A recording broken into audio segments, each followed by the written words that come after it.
नमस्कार दोस्तों, राधे राधे। आपका हमारे इस YouTube चैनल श्री हरि बोल में बहुत बहुत स्वागत है। दोस्तों, हम कार्तिक मास में रोज कार्तिक महात्म के सभी अध्यायों का श्रवण करेंगे। इसलिए आप सबसे निवेदन है कि आप सब हमारे इस चैनल पर बने रहें और इन कथाओं को ज्यादा से ज्यादा शेयर करें ताकि श्री हरि भगवान की कृपा सब तक पहुँचे। आज हम कार्तिक महात्म के 10वें अध्याय का श्रवण करेंगे।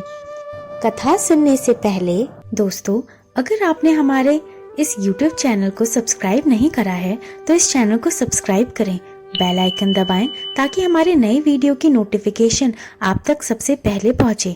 इस वीडियो को लाइक और शेयर भी जरूर करें। नारद जी बोले, जो राक्षस पहले देवताओं के डर से पाताल में चले गए थे वे भी जलंधर के आश्रम में आकर पृथ्वी पर रहने लगे। एक दिन जलंधर ने राहु के कटे हुए शीश को देखकर उसका कारण पूछा।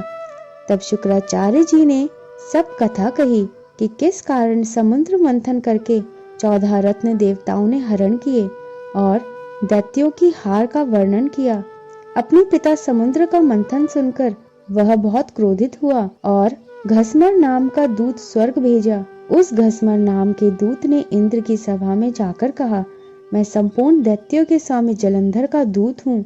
उन्होंने कहा है कि तुमने उनके पिता का मंथन करके जो रत्न प्राप्त किए हैं उन्हें शीघ्र वापस कर दो।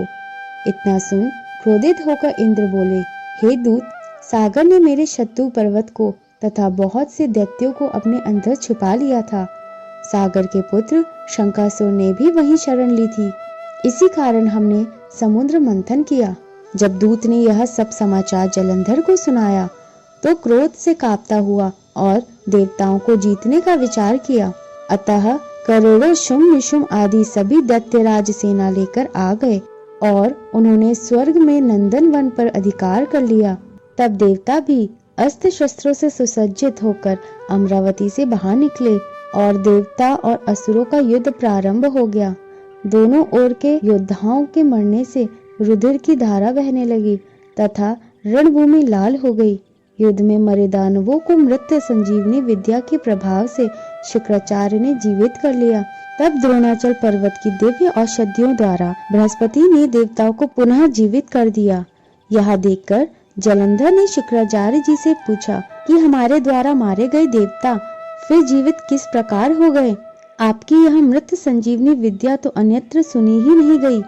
तब शुक्राचार्य बोले कि बृहस्पति ने द्रोणाचल से दिव्य औषधियां मंगाकर देवताओं को पुनः जीवित किया है, इसलिए तुम लोग शीघ्र ही द्रोणाचल को हर लाओ।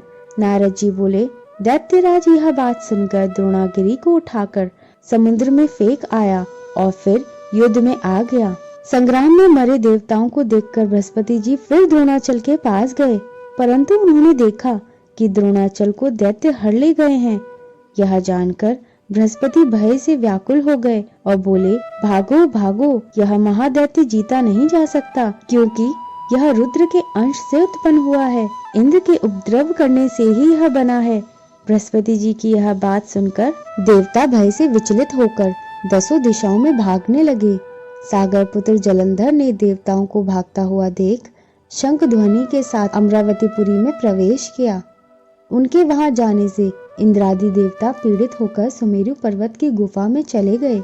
इस प्रकार देवताओं को जीतकर वो वहां राज्य करने लगा। उसने शुम निशुम असुरों को पृथक पृथक स्थान पर नियुक्त कर दिया और स्वयं सुमेरु पर्वत की ओर चला। इति कार्तिक महात्म 10वां अध्याय संपूर्ण। बोलो श्री हरि भगवान की जय। बोलो श्री राधा रानी जी की जय।